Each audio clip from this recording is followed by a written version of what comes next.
आजरबाईजान और आर्मीनिया के दरमियान जो जंग जारी है उसने एक मरतबा फिर मोमेंटम पकड़ लिया है। दोनों मुल्कों के फौजी एक दूसरे के ऊपर दोबारा अटैक करना शुरू कर दिए हैं। नाज़रीन ग्रामी, तकरीबन 2 से 3 घंटे का इन्होंने आज सीज फायर किया, जिसके अंदर इन्होंने अपने जो हलाक फौजी थे उनको उठाने की बात की। इसके अलावा कैदियों की भी रिहाई के ऊपर बातचीत आज जारी रही। क्या है मामलात आर्मीनिया और आजरबाईजान के दरमियान, सारी कहानी आपके साथ शेयर करेंगे। छोटी सी गुजारिश है कि आप हमारा यूट्यूब चैनल हसनात टीवी को सब्सक्राइब कर लें, घंटी के निशान को दबा लें ताकि लेटेस्ट न्यूज आप तक बर वक्त पहुँचती रहे। नाज़रीन ग्रामी, कल रशिया ने आर्मीनिया और आजरबाईजान के ममालक के दरमियान सालसी करवाने की कोशिश की। सदर पुतिन ने तकरीबन 10 घंटे आर्मीनिया और आजरबाईजान के फॉरेन मिनिस्टर को बुलाकर उनके साथ एग्रीमेंट साइन करवाया था, लेकिन जब एग्रीमेंट साइन हो गया तो ठीक 5 मिनट के बाद सीज फायर की वायलेशन हुई। दोनों मुल्कों की फौजों ने आपस में टकराने का फैसला किया और दोनों ही एक दूसरे के ऊपर बमबारी करना शुरू कर दी। हालात कुछ ऐसे बन चुके हैं कि अब तक तकरीबन 27,000 फौजी और आम सिविलियन दोनों मुल्कों के मौत के घाट उतर चुके हैं और इसके अलावा बहुत सारा अरबों डॉलरों का इंफ्रास्ट्रक्चर तबाह हो गया है। वर्ल्ड बैंक का तो ये भी कहना है कि अगर ये हालात अगले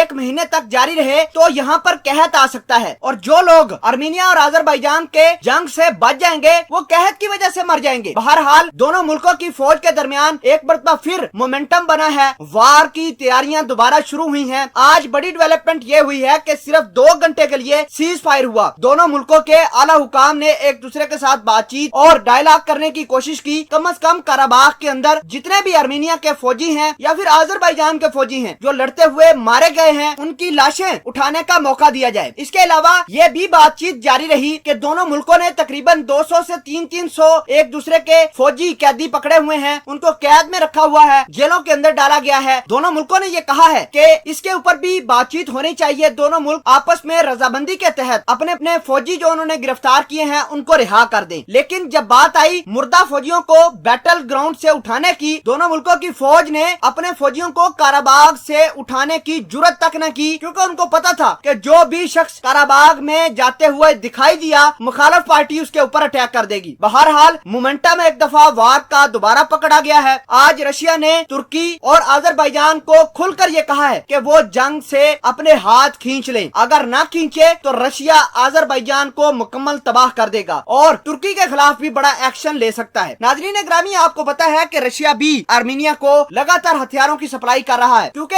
आर्मीनिया के पास इतनी ताकत नहीं है, इतने हथियार नहीं है, इतने रिसोर्सेज नहीं है और ना ही उसकी इतनी आर्मी ट्रेन है कि वो किसी बड़े मुल्क के खिलाफ लड़ सके। सेम केस जो है आजरबाईजान का भी है, उसके पास भी आर्मी ट्रेन नहीं है, उसको तुर्की सपोर्ट कर रहा है और आर्मीनिया को रशिया, जिसकी वजह से अब तक तकरीबन 25 से 27,000 लोग मारे जा चुके हैं। नाज़रीन ग्रामी, इंसानियत के लिए ये जंग बंद होनी चाहिए। बहुत ज्यादा नुकसान हो गया है, दोनों मुल्कों का इंफ्रास्ट्रक्चर पूरी तरह तबाह हो गया है। ऐसा लगता है कि किसी ने अभी अभी यहाँ पर एटम बम गिराया हो।